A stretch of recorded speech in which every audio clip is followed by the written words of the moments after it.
welcome back to another episode of Barn Table Talks. I'm your host, Benji Bonhay, here with my co-host, Travis Corman, and we have another very special guest, as always. We have Kevin Reed. Kevin, how are you doing? I'm doing excellent today. So before we kind of hop into the nitty-gritty, we're going to start it off like we always do with a little question of the day, if that's okay with you. Shoot. So the question today is going to be, what animal are you most scared of and why? Weren't ready for this, were you? This is Not exactly. I mean, it's got to be a reptile. Reptile, Some okay. sort of either a snake or maybe an alligator, but gators aren't around here.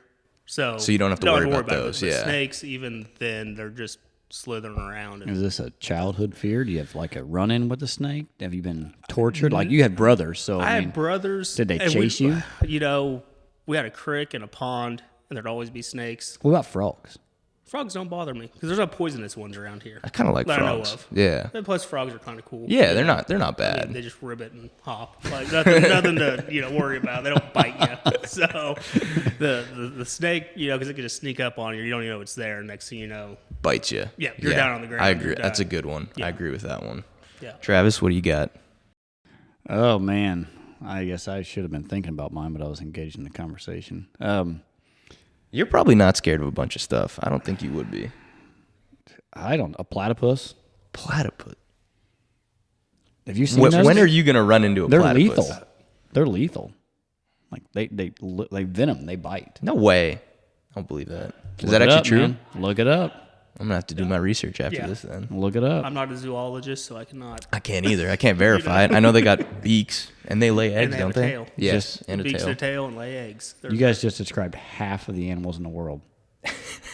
Doesn't have feathers, though, does it? Oh, does You it have know that, feathers? right? Oh, jeez. Yeah, I know what you're talking about. It's beaks. Yeah. Well, what about you, Ben? I know where this is going. You can probably guess it. Yeah. But there's also probably a lot of other animals. But the number one is probably right now is, that's because I like dogs, but random dogs. So ones that don't know you and are like, who are you? And you look like food to them. You look, and they just want to chase you. I've gotten chased by one too many dogs in my life, and it's definitely left a lasting impact on me. So It's, let's see. You already know one of these dogs by name, probably. which one? Right up here on 3. What's that dog's name?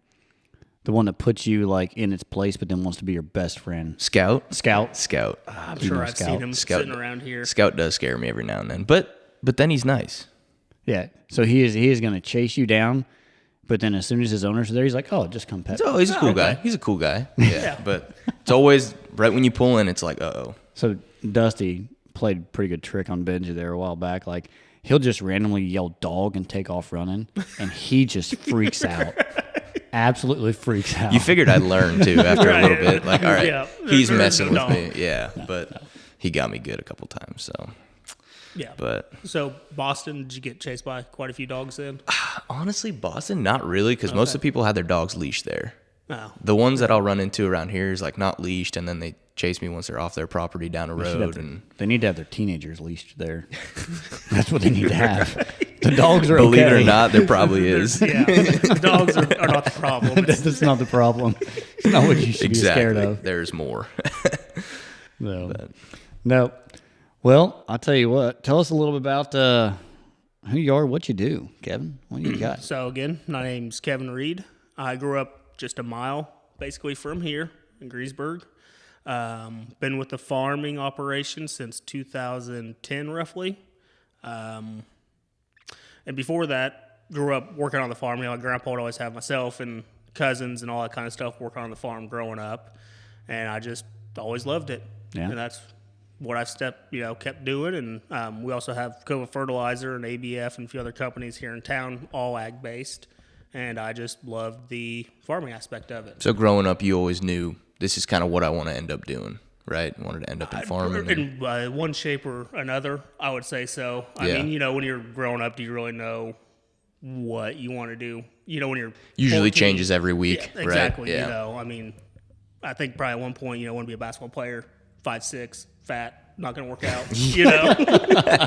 Football player, again, 5'6", not going to make the NFL. That type of stuff. So The sooner you realize that, the better off you are, right? exactly. So, but I mean, obviously, ag, being in a family that is agriculture, pretty good bet that I was always going to be something in ag. Yeah. So your grandpa, did your grandpa farm then? So How did I guess what's the history? You said you farmed, you have your cousins and stuff help. What I guess tell us a little about that. How far back does the family farming and stuff go? When to start? The house that I live in is an original homestead. It was built in 1865. Wow. So it's been farmed. Would that be since so? then. That would have been your great So that would be my grandpa's grandpa. great. My grandpa's mom's dad Okay. built the house. Okay.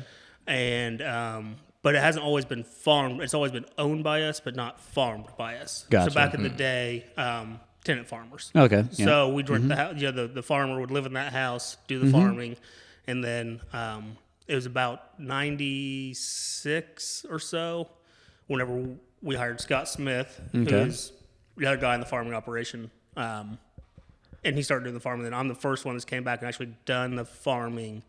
In probably a couple generations. Now, like my dad and grandpa and stuff, they go out and do stuff, but they weren't day to day everything. Right. So, What's your favorite part of the? I guess so. Farming is a very broad, very general term. What is the thing you look most forward to? Like, is it in the seat, in the field, those types of things? Like, what do you think? I think it's just the type of work that it is. I don't like to sit around. So, not that every day that I enjoy busting ass or anything like that, but I think doing the work and then seeing what you've done, I think that's the big. So, when you're sitting in the seat, plowing, planning, whatever, you can see what you actually got done in that day. You can't do that when you're sitting in an office sometimes, and I think that's probably mostly what it is. Yeah. The satisfaction of seeing what you're actually Exactly. yep. The pride that you get from knowing what you actually did that day. Mm-hmm. Yeah. So going with that, then, what are some of the more challenging parts that go with it? Just the learning curve. There's always new technology, as you guys know.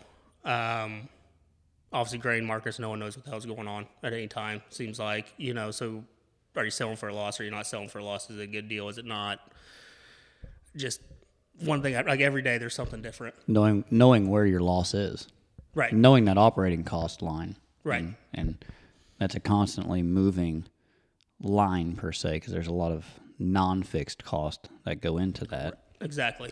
Keeping track of that, I would imagine. Yep. Yeah. I mean, beginning of the year, you break everything down and you go, okay, I know that we can do this. You have your APH, so but what happens when we make 20 bushels extra? Now, can we spend this extra money? Can we not? Should we do something different? Or how do we get that extra 20 bushels? Because right now we're going to be selling for a loss. Where do you spend that money? What most bang for your buck? And similar to, you only get probably 30 to 35 chances out of that on that business per se. When you look at it from a business stance, which is break it down into general business, we only get potentially 30 to 35 chances over the course of our lifetime to make a successful year. Right. Same thing happens in. You're only planting one crop a year. And so the same thing happens, in general business, where I guess you could loop that back a little bit to saying, if you look at it from a yearly thing, now we're selling products within those years and stuff, so there's different successes within, but on a year. But you guys are, you're one crop a year, right? Generally speaking, roughly, yeah. I mean, generally, have multiple crops in a year, right? But yeah. Right. And when you put it like that, it sounds so short. It is. I mean, really you don't really think about it like that. But that puts the emphasis back on, making sure it's right and doing everything you can. You can't afford to be complacent. Just being good at something isn't acceptable. Like you got to be great at it. You got to know what you're doing, and every year. You should try to excel beyond the good level. There's a lot of good out there. You need to try to be, that next. And I'd agree with that. I never thought about it that way. You're right. In your prime years, you really got maybe 30 years worth of. You can exist, and you can. I mean, you're still going to be around probably longer than that. But hopefully, you've probably transitioned some management and some managerial decisions over beyond that time frame to some other people and stuff like that, letting them to start their journey down that road. Right. But I mean, Scott, he had, I don't know how many headaches he had with me, but you try to teach someone, and a lot of farmers, I think, I'll just do it myself type of thing. So it's hard to be a teacher at the same time and trying to, whether it's kids or hiring, whatever, you got to have that patience to teach someone how to do it, and hopefully they pay attention. Yeah. Well, and it costs you, I mean, the same thing, it costs you money. Right. It costs you time, it costs you money. It's, all of those types of things. It's an investment. It is an investment. And to your point, you only get one crop a year. So how much can someone learn in that 2-month window? How much are you going to to relinquish to them Right. to make a decision on, because it can impact you so severely to the bottom line, Right. potentially too. Yeah. Yeah. I mean, it's, I don't know how some of these families have been farming same farm ground for 7 generations, whatever. I've kept it together, but they got something figured out. Right. So, Right. And I applaud them. There's a lot of families that break up, but I would say there's, I'm hoping there's an equal amount of stories that are out there that say they've stayed together through generational changes and stuff. A lot of times, just like the media covers, and you hear more about the bad scenarios than the stuff that goes right. So there's success stories out there for all of that, but oh yeah. But yeah, I like the day-to-day changes that can be involved in the industry, and I don't get to sit in the field, and I don't get to do what you do on a day-to-day basis. We're indirectly involved in that, and there's a lot of variety that goes into our side leading up to that, and stuff like that. I mean, you guys are a big crutch for a lot of these guys too, and that's amazing because they don't know something, they know they have someone they can call that does know. Yeah. And trust you. Right. That in farming, I think that's the biggest thing. If you got someone you can trust, you're set up a lot easier. Oh, yeah. Than the guy who's just trying to figure out on his own. Yep. Yeah. And you got to have those people. You're agronomist. You got to have your fertility. You have all these key aspects that you're trying to throw in there, that you're trying to piece together. And it's not what you know. Mm-hmm. It all boils down to who you know, and then they hopefully hold that key in that piece. Right. I agree. And that partnership, yeah. Mm-hmm. So you've been doing this. When did you come back in and start, I guess? I came back in 2010 after leaving Purdue. Boiler up. There we go. Another good Always season. got to do that. Another good season, basketball-wise. I mean, football is, it's still there. Yeah. Football's still there, but basketball, we're cruising. We're doing well. 2010 came back. But it probably really wasn't until the last 5 or 6 years that I feel I've actually contributed, learned it, know what I'm potentially doing in a sense. Just because there is that learning curve that you don't know until you don't know. Until you get in the seat, till you do things, you just. So when you were learning all the farming stuff, right? Was it more like they kind of threw you in the tractor and were like, "Hey, just much, go"? There's. Or was it a different style? Or you start this time of year, work on the planter, try to figure out what each piece does. Mm-hmm. And there's only so much in my mind can figure out. But at least if you work on it, then when you're going out to plant, hey, this isn't working right. I remember fixing this. It might be this issue. And then you can kind of check mark things off till you figure out why it's not planting right, whatever. So I think the maintenance part of it is a lot more crucial than what sometimes people think. Yep. And learning the maintenance side, because that maintenance side will help you in the field if something goes wrong. Mm-hmm. That's a big piece. So I guess with your kids, are you kind of planning on how you're going to do it, or have you started even? So obviously I have 2 kids right now and 1 on the way. And then my older brother has 3 kids and younger brother has 1. And then there's cousins who have kids. So, eventually... Hopefully somebody attracted to it. Someone will come in. I would hope. If not, they have their choice to do whatever they want to do. Mm-hmm. It's not but I think my grandpa did an amazing thing by getting us all together and having us spend those times just picking up rocks in the field, because then you also learn how to work with each other. Yep. It's not the most learning experience in the sense of how to farm, but how to deal with each other. Because kids are throwing rocks at each other. They're fighting. They're telling jokes. It was supposed to be a dirt clod, and it was really a rock. It didn't bust when it hit. You're breaking a windshield because you threw thought it was a clod. It ended up being a rock. And, it's one of those things, it's going to suck when I had to deal with it. But I think that's probably something, as far as kids go, the sooner you can get them out there together, the better. Yep. Develop that work ethic. Yeah. Exactly. That kind of goes into, another thing here, stuff that you're sitting in a unique position. We see a lot of operations, a lot of different management styles and stuff like that. To see you at your age and having management responsibility, that's actually very rare. I could probably agree with that. That I would say 80%, you're within the 20 percentile. Yeah.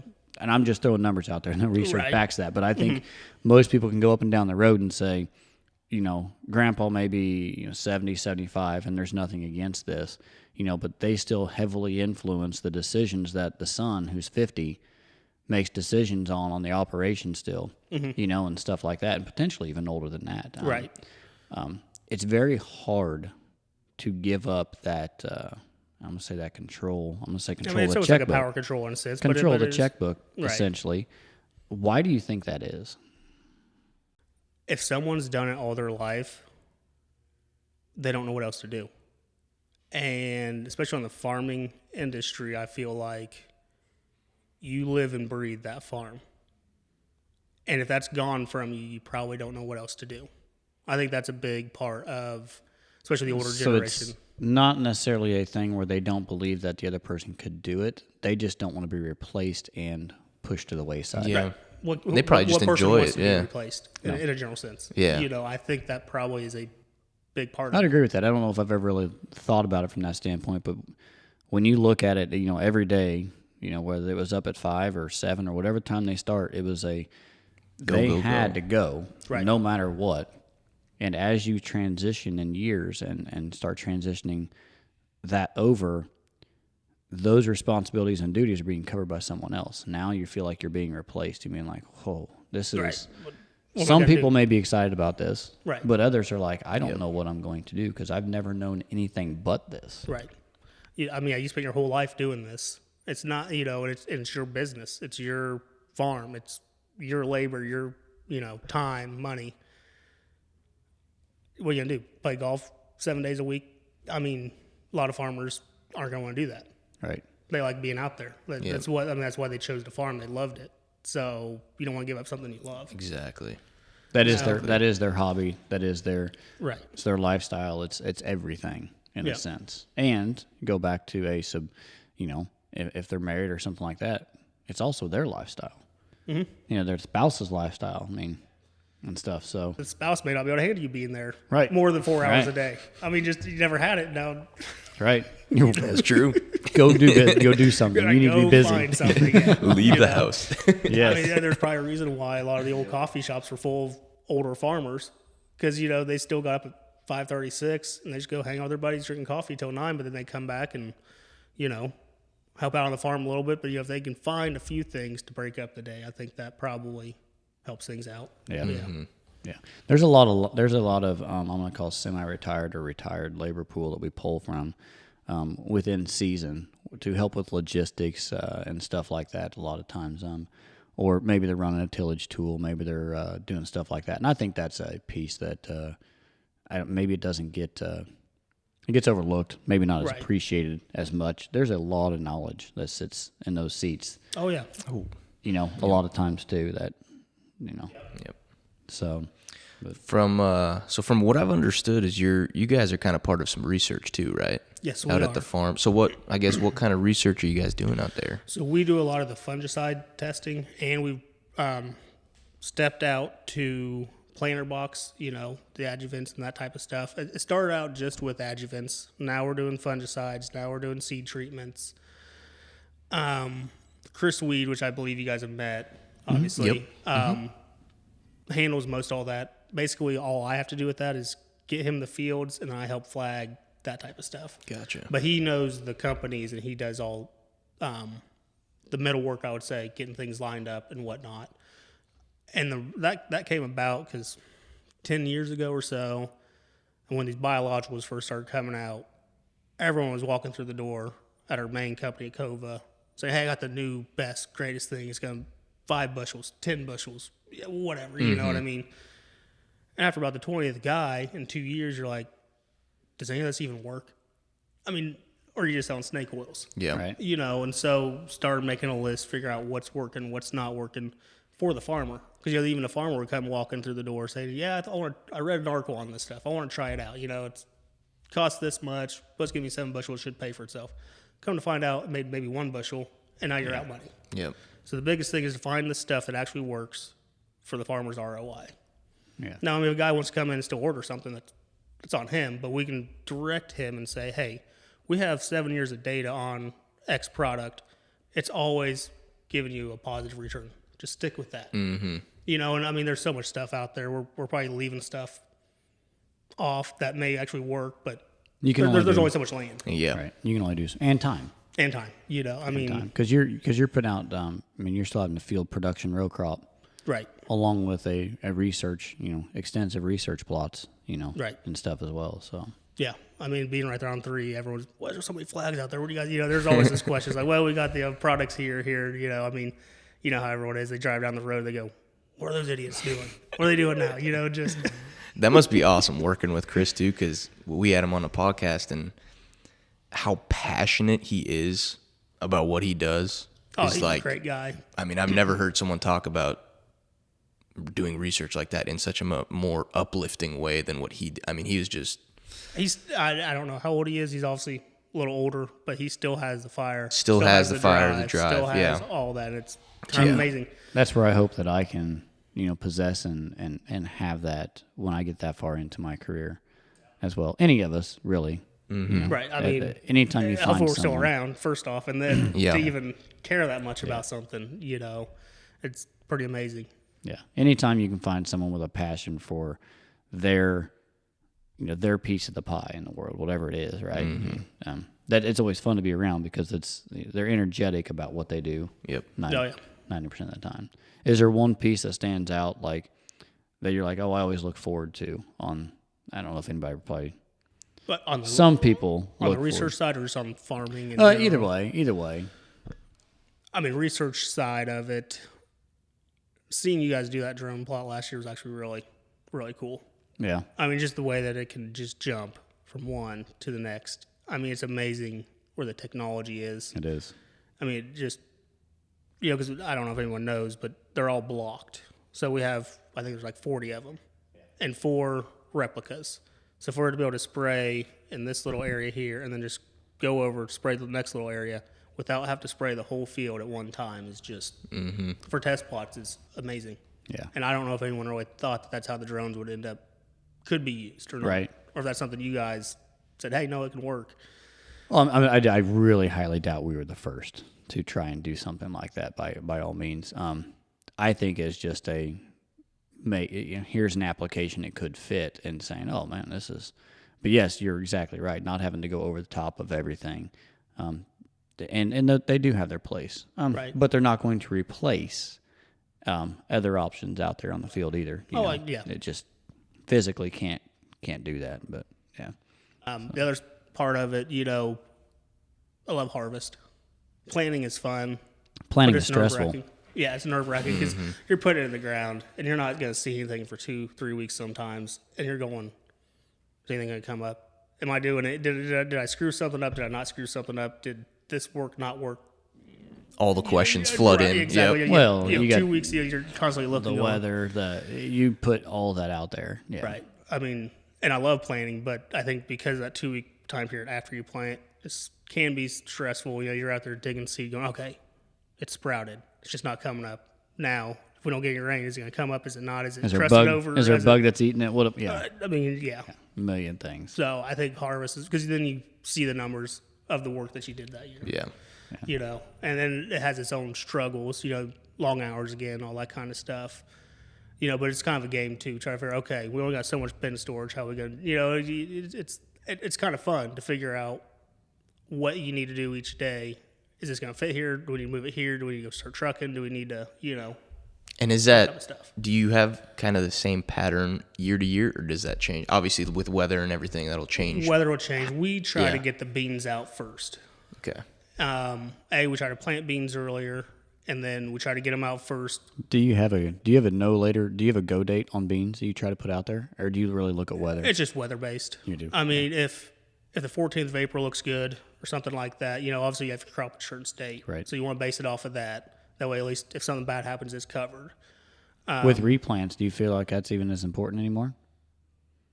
A lot of times, a lot of companies are throwing free replant, right? So this past year, we didn't end up replanting anything. It's probably a good thing we didn't. But I was within 20 minutes of deciding to go, because the last planted beans with no rain were just looking, when they did get planted, you got a big 1-inch rain right after, and they just look crappy. You go, do I need to come back out here and plant? And I decided not to. You walk, you count, you go, you look online at the Purdue saying, hey, if it's, you do all that kind of stuff. And I don't know many guys that are replanting anymore. It's a complete. I mean, if they do, they're tearing everything up and restart. Right. There's not much spotting in. Right. I'm impressed with the resiliency of a lot of the varieties and hybrids that are out there anymore. Like you just walked out there and said, "Man, I probably got a 90,000 stand. Where's my replant number at?" You may come back out 2 days later and it's like, this stuff's still growing. There's 110 here now. Like, what happened? Yeah, but even some of them were snapped off, but they still put something out. Isn't that amazing? You always heard with beans, if they were snapped off, they were done. You break that neck and they're done. Right. And so many times we've had frost, we've had snow, we've had like, oh, wow, that's going to be done. And it doesn't die. And it still produces. And it's like, wow, that was still a respectable, good crop. What could it have been is what's impressive. Like, when we get that time frame, we're like, this was a perfect growing season. Like, well, would last year have been that?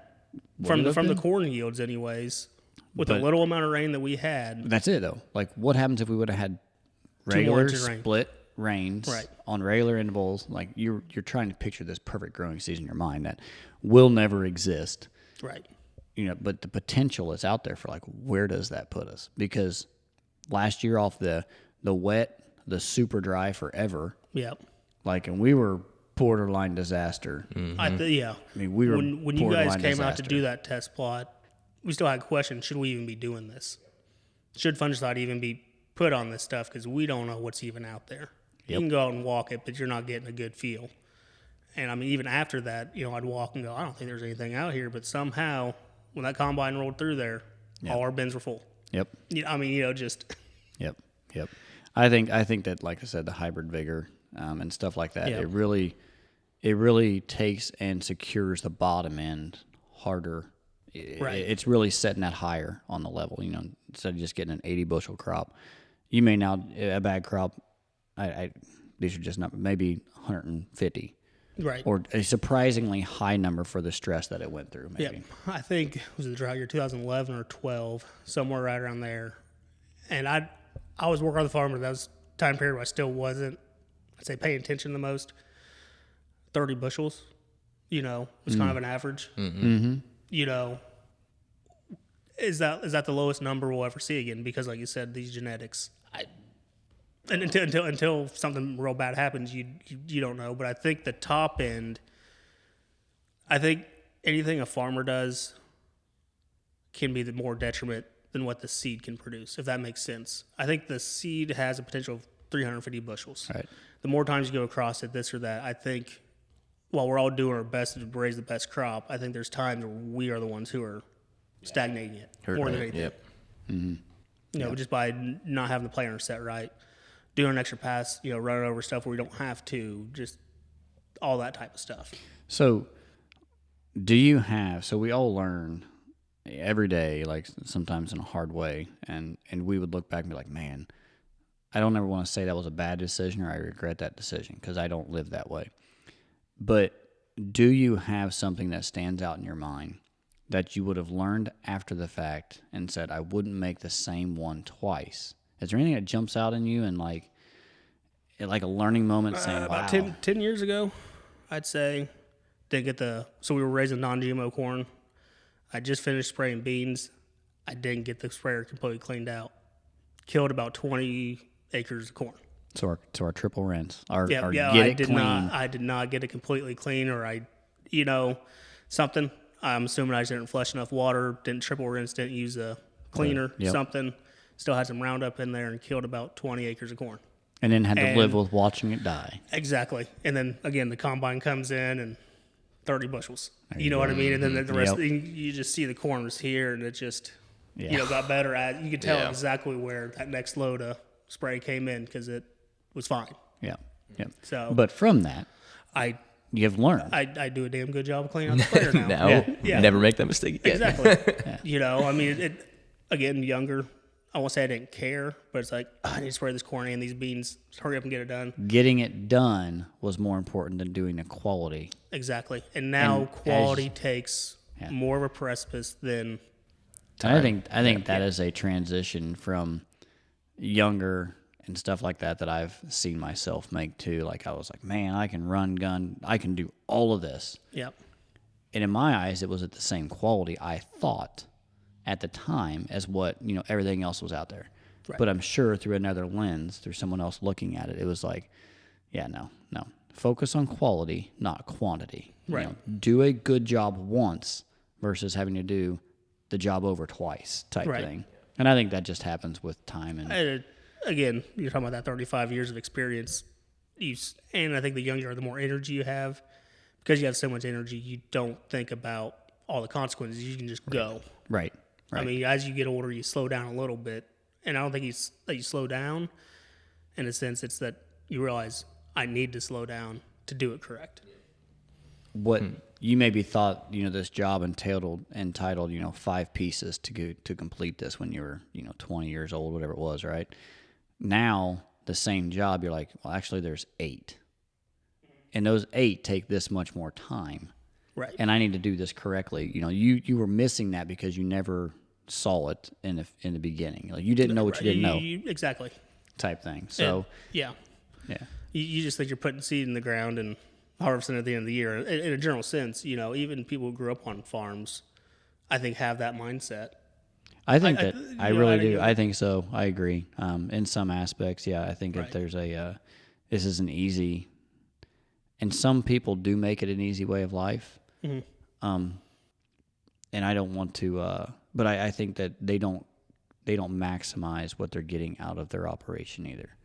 Right. Right. Correct. Right. Yeah. I mean, I think that there's multiple different management styles out there, and there's a lot of hands-off management styles where maybe providers would come in and you do a lot of the stuff for them, albeit not at the correct timing for the crop. Right. Right, because you have to be throwing a line of when to get things done. But then you do have the guys that are taking a lot of stuff back on farm and trying to time it correctly and manage it more intensively. Yep. So. Yeah, I think that the head manager diversification is more important now than it used to be 30, 40, 50 years ago. Because a lot of the farms are bigger. So now you're having to delegate more of your workload off. So I think, like you said, there's 8 pieces that need to be done. I can only get 2 done. Now we need to hire 3 other people. And now you got to trust those 3 people to care and to do it correct. Yep. That's the biggest piece right there, trusting it.